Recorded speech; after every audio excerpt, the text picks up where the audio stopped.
If you can't fly, then run. If you can't run, then walk. If you can't walk, then crawl. But whatever you do, just keep moving. But that's just me. I was always moving. Born January 15th in Atlanta, Georgia, I was named Michael King. But when my father, a minister at a church, changed his name to Martin Luther King, he changed my name to Martin Luther King Jr. I had a brother and sister named A.D. and Christine. Now, I knew I wanted to be an actress from a young age. I remember a time when my brother and I went to ask the children of the neighborhood stores to play with us. They were white, and we played together many times. I went up, knocked on the front door, but when I asked them to play, they said, "I'm sorry, we cannot play with you because you are Negroes." A.D. and I came home alone that day. Later, when we told my mother, she explained why the boys had refused to play, why our family didn't ride the streetcar, why there were parks and museums our family could not visit, hotels we couldn't stay at, restaurants we couldn't go to, and picture shows we could only watch from the balcony. She said, because they just don't understand that everyone is the same. But someday, it will be better. Her words gave us hope. And I said, someday, Mama, I can turn this world upside down. Now, my mom was a musician, and my dad was a Baptist at Ebenezer Baptist Church. He was the one who showed me and my siblings how to speak up against hatred and bigotry.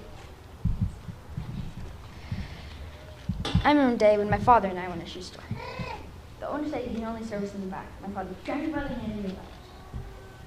Another time, I was sitting in the car with my father when a police officer pulled us over. Now, the police officer walked up and called my dad a boy. My dad said, "Stop. I am not a boy. This is a boy," as he pointed to me.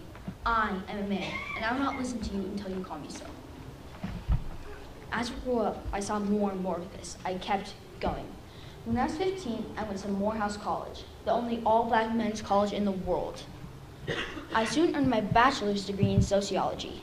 I then attended Crosser Theological Seminary in Chester, Pennsylvania, followed by systematic theology at Boston University. During this time, I met Coretta Scott, a fellow actress and musician. We soon married and had 4 beautiful children.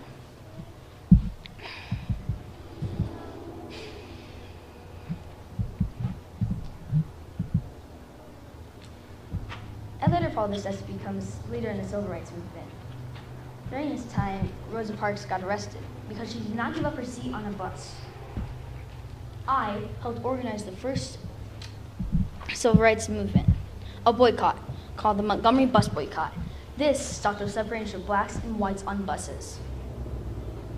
I later led thousands of protesters 50 miles from Selma to Montgomery, Alabama on a march for peace. People came from far and wide carrying signs like "Stop Jim Crow." Jim Crow was the segregation laws. These were identified and sold signs, but others had written signs like, "My name's Christopher, and don't forget that, Mr. President." These signs were made because people wanted to be noticed, not identified as another black person in the crowd. As we marched, many people became scared of white citizens on porches armed with guns. They got reminded we were doing this for peace, so they kept moving.